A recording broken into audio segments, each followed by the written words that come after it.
구정이 지나고 본격적으로 23년이 시작이 됐는데요. 정말 여러분들이 계획하고 목표하시는 모든 것들을 올해 반드시 이룰 수 있는 그런 한 해가 되셨으면 좋겠습니다. 자, 100일 만미처럼 53일차 시작을 하겠습니다. 자, 지난 시간에 우리가 계속 통계적 사고에 대해서 말씀을 드리고 있는데, 우리가 이걸 어떻게 우리 사업에 잘 적용할 수 있을까? 또 그로 인해서 우리 사업의 성과를 어떻게 좀 더 높일 수 있을까에 대해서 나누고 싶어서 지금 같이 이 부분을 우리가 학습을 하고 있는 것입니다. 첫 번째로 이 통계적 사고를 우리가 잘 활용하게 될 때 기를 수 있는 능력, 그리고 그 자체가 우리에게 어떤 향상할 수 있는 능력이 뭐냐면, 첫 번째는 평균치를 만들거나 시각화해서 요약하는 능력이 있습니다. 그래서 지난 시간에 우리가 어떤 가게에 매출이 얼마가 나왔고, 그 매출을 가지고 그 매출에서 발생된 그 세부 항목들, 품목이라고 얘기할 수도 있고 식당에서 메뉴라고 얘기할 수도 있겠죠. 저희들을 이제 특허받은 입는 바른자세도 이제 카테고리가 있지 않습니까? 상체, 중체, 하체. 그러면 거기에서 어떻게 매출이 일어났는지, 그로 인해서 그달에 실질적으로 나는 어떻게 수입이 됐는지, 또 수입이 됐을 때 내 고객들은 어느 정도 구매를 했는지, 렌탈을 했는지, 일반적인 구매를 했는지, 그런 것들을 우리가 이제 분류를 해놓고 남성 고객이 많은지 여성 고객이 많은지, 연령대는 뭐 30대가 많은지 50대가 많은지, 뭐 이런 것들도 다 뭐 어떻게 돼요? 우리가 그걸 정리해 보게 되면 이게 요약이 된단 말이에요. 이게 이제 첫 번째 우리가 생각해야 되는 접근법입니다. 그래서 이게 그렇게 어려운 게 아닌데 우리가 익숙치 않아서 그래요. 그래서 사업은 감이 아니라 데이터와 통계로 해야 된다라고 계속 말씀을 드리고 있는 것이고, 여러분들이 매일매일을 기록하는 이유도 그냥 기록하는 것을 습관화 들이는 것이 아주 1차원적인 목표예요. 근데 그 목표 속에는 반드시 목적이 있어야만 됩니다. 어떤 목표를 설정할 때는 반드시 따라가야 되는 것이 바로 이 목적이라는 것입니다. 목적은 이것을 왜 해야 되는가에 대한 어떤 명확한 이유가 된다고 말씀드렸죠. 그럼 이걸 왜 해야 되지라는 그 어떤 명확한 이유가 생겨야만 목표를 달성할 수 있는 어떤 중요한 근간이 된다. 그래서 여러분들이 목표를 세우셨다면 목적을 세워야 되는 거고, 그 목적과 목표가 명확해졌을 때 우리가 이제 봐야 되는 것은 우리가 그 기록들을 어떻게 활용할까라는 것에 대한 고민을 해야 되는 거죠. 그냥 마냥 내가 기록을 해야 된다라는 차원을 이제 넘겼다면, 그 다음은 그것을 이제 좀 분석적 사고를 통해서 우리가 여기에서 어떤 의미들을 찾아내야 된다는 거죠. 그걸 지금 하고 있는 겁니다. 그래서 평균을 내고 그것을 요약해 보게 되면 그 능력이 하나의 체계로 만들어집니다. 그게 하나의 시스템이 되는 거예요. 두 번째는 이제 그렇게 나와진 표본에서, 각각의 이제 표본들에서 전체를 추론하는 직관 능력이 생깁니다. 아, 내가 기록한 이것만 봐도 내가 지금 사업을 잘 하고 있는지 아니면 지금 잘 하지 못하고 있는지, 그런 것들을 바로바로 체킹이 가능하다는 거예요. 그래서 여러분들이 생각해야 되는 건, 이렇게 기록한 것에서 어떤 의미를 찾을까를 지속적으로 우리가 생각을 해봐야 되는 거예요. 자, 12월 달에 내가 목표하는 매출은 5천만 원이었는데, 5천만 원 중에서 어떠하게 구분이 되고 실질적으로 내가 뭐 영업 경비라든지 비용이라든지 이런 것들을 제하고 나니까 순이익이 뭐 3천만 원 정도가 남았다. 자, 그러면 11월 달에는 어떻게 했느냐? 11월 달에 내 목표는 3천만 원이었는데 그때는 2,500만 원밖에 못했다. 자, 그러면 그때 못했었는데 이번 달에 왜 잘할 수 있었지? 이런 것들을 자꾸자꾸 어떻게 해야 됩니까? 비교하고 거기에서 내가 뭐가 부족했는지, 무엇을 또 잘했는지, 또 어떤 운이 기인을 했는지, 또 어떤 도움들이 있었는지, 내가 또 개선했던 것들은 무엇인지, 이런 것들을 자꾸 생각을 해봐야만 이번 달, 그리고 그 다음 달, 또 그 다음 달, 내가 목표하는 계속 되어지는 그 달의 목표를 달성하고 관리함에 있어서 내 성과를 향상시키거나 개선할 수 있다라는 것이죠. 이런 것들을 자꾸 분석을 우리가 해봐야 된다는 겁니다. 세 번째는 우선순위를 구분하고 무엇이 중요하고 안 중요했는지. 자, 우리는 당시의 상황에 들어갈 볼 필요가 있습니다. 당시에 내가 생각했을 때는 그 일이 상당히 중요하고 급하다라고 생각을 했어요. 그런데 다시 한번 시간을 되돌려 보게 되면 지금 내가 어느 정도 성장을 했을 때 그 시대의 그 당시의 상황을 다시금 들어가서 그 결과물들을 보고 우선순위를 다시 정리를 해보게 되면 분명히 약간의 재조정이 되실 겁니다. 그러면 그때 내가 봤던 것과 지금 내가 보는 것, 즉 관점과 그것을 가지고 내가 사고하는 능력, 분석하는 능력, 또 그로 인해서 유의미한 결과를 얻어내는 능력이 향상됐기 때문에 차이가 생기는 거죠. 갭이 생기는 거죠. 그런 것들을 우리가 자꾸 볼 수 있어야 내가 성장을 한다는 겁니다. 똑같이 해서는 더 나은 결과, 더 나은 퍼포먼스를 낼 수가 없어요. 더 나은 결과를 내기 위해서는 더 나은 결정들, 더 나은 안목, 관점이 반드시 탑재돼야 된다. 그렇게 견지가 되어졌을 때 우리가 더 나은 결과를 내는 거지. 내가 그런 거죠. 3층에 올라갔을 때 아래를 내려다보는 것과 30층에서 내려다보는 것은 이 시야 면에서 완전히 다른 개념인 거죠. 3층에선 세밀하게 집중해서 볼 수는 있지만 30층에서는 멀리 그리고 굉장히 강력하게 광범위하게 볼 수 있다는 거죠. 이런 것들이 관점의 차이라는 겁니다.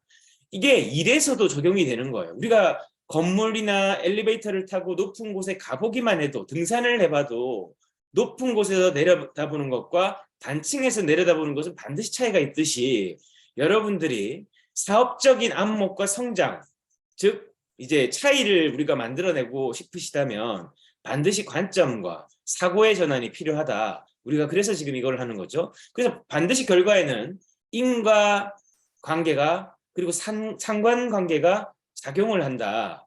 어떤 일이 일어난 데에는 반드시 인과 그리고 상관관계가 있고 그 속에는 내가 하는 특유의 패턴들이 있다는 거예요.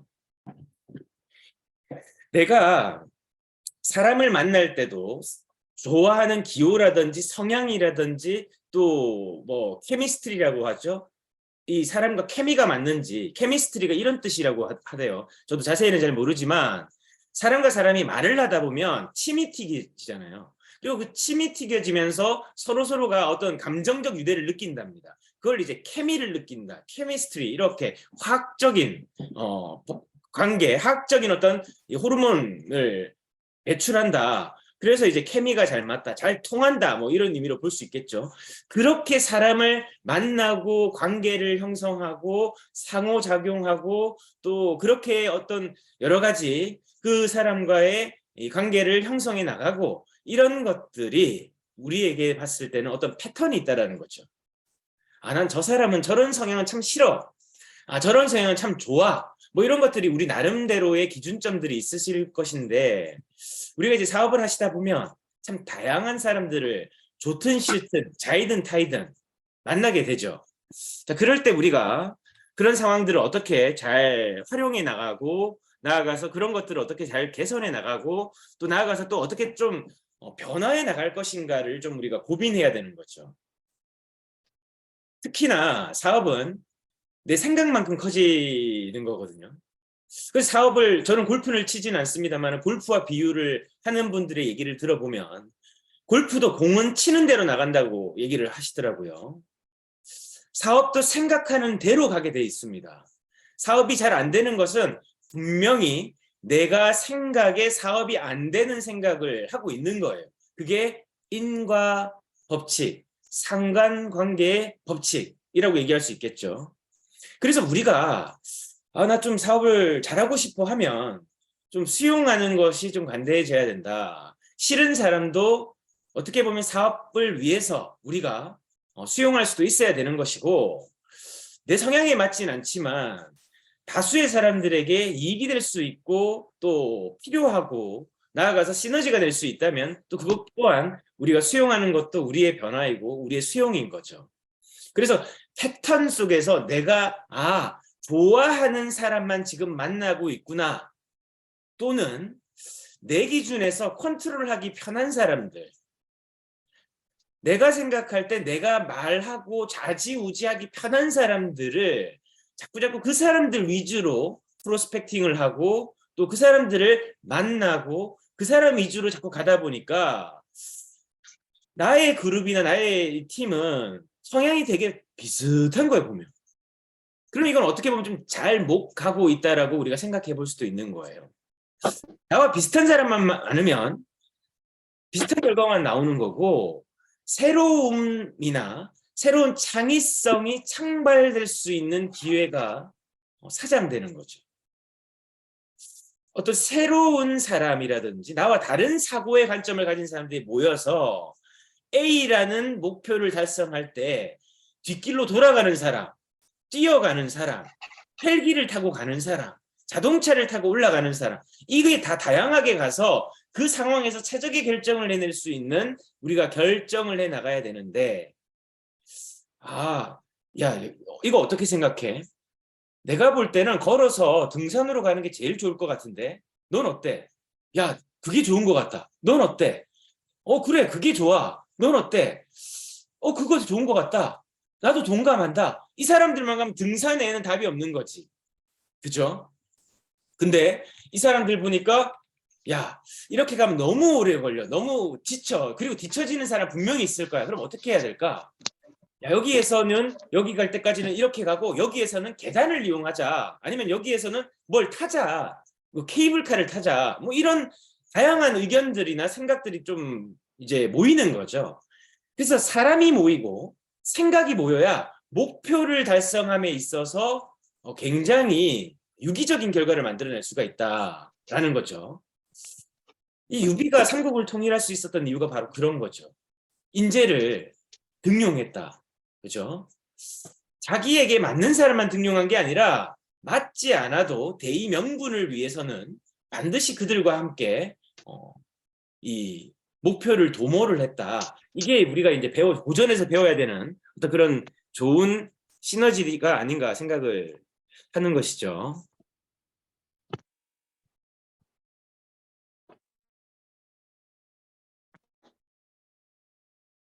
오늘 많이 들어오셨네.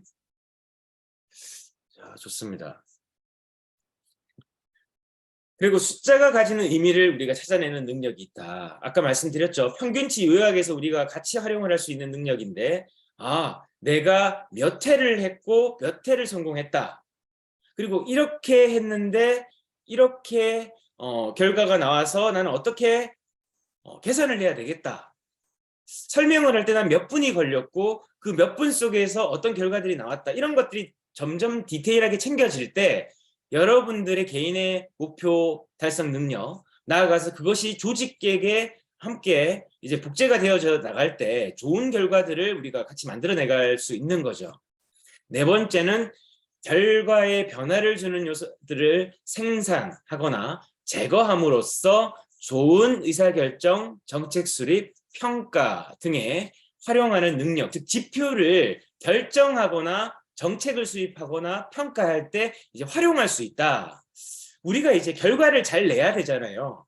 그럼 잘 내기 위해서는 이전의 결과들 중에서 좋은 것들은 계속적으로 생산하고 발전시켜 나가야 되는 거고, 좋은 결과로 향상되지 않는 것들은 제거해서 좋은 이 생산물들 그리고 개선점들이 들어올 수 있는 공간을 만들어야 되는 거죠. 저희 집에 이 냉장고가 있는데 이 냉장고에 좋은 음식만 계속 채워놓고 그 음식을 제가 소비하지 않으면 어떻게 됩니까? 뭐 앞으로 더 좋은 것들을 당연히 넣을 수가 없겠죠. 해야 되는 건 빨리 있는 것들을 먹거나 나누거나 유통기한이 오래 지나버린 거는 제거함으로써 거기에 공간을 만들어야 다시 좋은 음식이나 좋은 어떤 이 먹거리들을 넣을 수 있는 공간이 만들어지듯이 우리 사업도 마찬가지라는 겁니다. 사업도 내가 지금 현재 편협한 시각으로 내가 하고 있는 내 기호에 맞는 사람들과만 모여 있다면 이건 좀 잘 못 돼 가고 있는 거예요. 좋은 사람들, 좋은 결정을 할 수 있는 요소들, 또 좋은 환경들이 들어올 수 있는 공간을 만들어 놔야만 당연히 더 좋은 결과로 향상이 될 수가 있는 거죠. 우리가 이제 그런 것들을 좀 생각을 해보셔야 된다라는 겁니다. 그리고 좋은 결정을 내림에 있어서 그것들을 계속적으로 발전하는 거. 이렇게 하려고 하면 어떻게 해야 된다? 기록하셔야 된다. 기록을 할 때는 어떻게 기록을 하셔야 된다? 목표를 세우고 기록해야 된다. 어떤 목표를 세워야 된다? 이것을 요약하고 직관하는 힘을 키우고 여기서 인과관계를 찾고 어떤 의미가 있는지를 찾고 나아가서 이것을 적극적으로 내가 사업에 활용을 해야 되겠다. 아, 이건 안 해야 되겠네. 아, 이런 것들은 더 해야 되겠네. 아, 이것을 더 하기 위해서 난 어떤 노력을 해야 되지? 이런 고민들이 하루에 매일 돼야 지금 사업을 잘하고 있는 것이다. 이런 고민들이 지금 내가 없다. 사업을 잘 못하고 있는 것이다. 생각하시면 되겠습니다.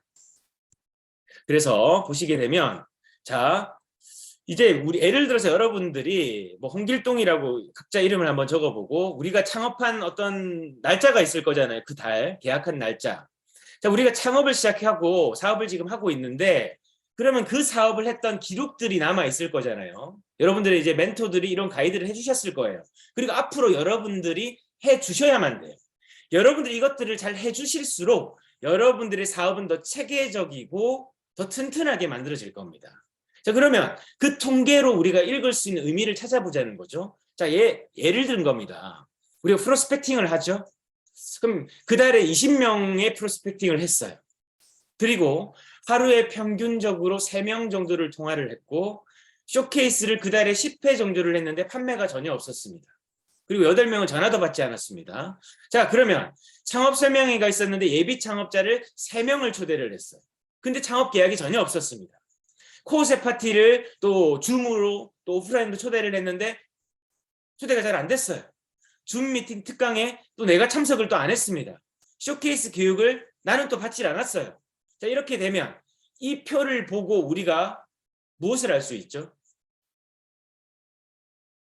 이분하고 얘기를 해봤는데 이거 실제 결과는 아니에요. 제가 지금 한번 시뮬레이션 해본 거예요. 시나리오를 짜본 겁니다. 자, 그런 상황에서 이분한테 물어보면 지난달에 우리 사업 열심히 했습니까? 라고 물어보면 저 열심히 했대. 진짜 열심히 하셨어요? 자, 그러면 열심히 했다는 굉장히 주관적 요소죠. 근데 이분을 기록하고 우리가 이것을 데이터로 점검해 보니까 어때요? 자, 사장님, 우리 이거 지난달 사장님 기록인데요. 이거 보고 우리가 한번 미팅을 한번 해봅시다. 자, 사장님이 20명을 작성했는데 하루에 3명 통화를 하셨어요. 자, 그리고 쇼케이스를 10회나 있는데 판매가 전혀 되지 않았습니다. 그리고 창업 설명회를 예비 창업자를 3명이나 초대했는데 창업 계약은 또 안 됐어요. 이러니까 점점 자기도 코어셋 파티 참석을 안 하고 줌 미팅 특강도 참석을 안 하고 쇼케이스 교육도 수료를 안 했어요. 자, 이분에게 지금 안 되는 건 뭘까요? 지금 일단 사업적인 어떤 멘탈리티, 마인드셋, 사고방식이 제대로 지금 작동을 안 한다는 걸 볼 수 있죠. 코어셋 파티도 바쁘다는 이유 아니면 뭐 어떤 이유로 참석을 안 했고 줌 미팅도 참석을 안 했고 쇼케이스도 참석을 안 했어요. 자, 이런 것들을 보게 되면 우리가 이유를 찾을 수가 있죠. 아, 이분의 지금 멘탈이 흔들리고 있구나. 두 번째로 창업 계약이 잘 안 된다는 거, 그리고 고객들이 10번을 했는데 그 다음에 8명이 전화를 받지 않는다는 것은 무슨 설명에 문제가 있었지 않느냐, 초대를 했던 환경에 문제가 있지 않느냐, 또 어떻게 했는지 이런 것들을 우리가 자꾸 찾아봐야 되는 거죠. 그리고 하루에 평균 3명만 통화를 한다는 건 굉장히 통화를 하고 만나는 횟수가 지금 적다라는 거죠. 그리고 그 만나고 통화하는 횟수의 질도 굉장히 떨어져 있다는 거죠. 이런 것들을 우리가 이 데이터를 통해서 분석할 수 있을 때 사업을 볼 수 있는 사업관이 조금 더 넓어지고 깊어질 수가 있다라는 겁니다. 그래서 통계 결과를 가지는 것은 우리에게 지식과 정보를 제공하는 거고요. 이 얻어진 정보와 지식을 우리가 다음 결정, 이번 달 목표를 달성해 나갈 때 어떻게 개선하고 어떻게 전략을 세워야 되는지에 영향을 준다라는 겁니다. 이것이 통계적으로 우리가 통계 지표를 활용하는 통계적 사고를 했을 때의 긍정적이고 우리가 성장할 수 있는 가장 중요한 요인이다. 이렇게 생각을 하시면 되시겠습니다. 자, 오늘은 우리가 여기까지 이제 진행을 하고요. 우리가 통계적 사고를 위해서 오늘 여러분들이 이제 하셔야 되는 게 뭐냐면 월요일부터 토요일까지 우리가 일과 시간이라고 보고 사업을 하는 기간이라고 보고 하루의 일과를 기록하고 정리한다. 이게 이제 첫 번째고 두 번째로는 매주 이제 주일 일요일이죠. 오후에는 조용하게 커피 한 잔 두고 혹은 혼자서 하는 게 힘이 드시면 여러분들의 이제 멘토가 계시잖아요. 멘토와 함께 시간을 내서 지난 한 주 그러니까 월요일부터 토요일까지의 데이터를 통계를 한번 내보는 거예요. 기록한 걸. 그걸 가지고 여러분들이 미팅을 하는 겁니다. 미팅은 잡담을 하고 감정적 소비를 하는 게 아니에요, 여러분. 여러분들이 했던 결과치, 해야 될 앞으로 결과, 목표 이걸 가지고 여러분들의 멘토나 여러분들의 어떤 사업 가이드를 해주시는 분과 미팅을 하는 것이지 저 너무 힘듭니다. 뭐 어렵습니다. 저 사람하고 안 맞습니다. 이런 얘기는 물론 필요할 수 있어요. 하지만 실질적으로 생산성 있는 미팅은 요시 그건 묻고 가자. 중요한 건 우리가 어떻게 해야 되는 건가? 그 사람하고 안 볼 거면 그런 얘기 할 필요 없고 볼 거면 하는 것에 집중을 해야 된다는 거죠. 세 번째는 매월 초에 지난 4주 그러니까 이거는 이제 월간이죠. 지난 달을 우리가 분석을 했을 때 매월 초에 지난달의 통계들을 이제 일요일 날 우리가 분석한 그 통계치겠죠. 정리한 것들을 또 한 번 분석해서 피드백을 하는 거죠. 그래서 생산할 것과 제거할 것을 즉시 수행해야 월 첫날 바로 달려나갈 수가 있는 거죠. 이것을 막 매월 뭐 5일이 지나고 10일이 지났는데도 안 되면 사업은 점점 딜레이 돼서 나는 또 목표가 뒤로 미루어져서 목표를 달성하지 못하게 되는 것입니다. 끝으로 이번 달 목표와 전략을 세우고 1번과 3번을 다시 반복하는 거, 이 단순한 과정이 우리가 목표를 관리하는 과정입니다. 사업 목표 관리의 기초예요. 그래서 통계적 사고를 한다는 것은 목표 관리를 잘 하는 능력이 바탕이 된다라는 것입니다. 이번 달에 여러분들이 이제 지금 오늘 26일인가요? 우리가 목표를 잘 달성하기 위해서는 여러분들이 반드시 목표를 세우고 이것을 기록하고 이것을 같이 분석해서 다음 달 그리고 이번 달 목표를 어떻게 마감할 건지까지 전략, 그 다음 달은 또 어떻게 개선할 것까지 제거할 것인지까지가 사업이다. 오늘 여기까지 하고 마치도록 하겠습니다.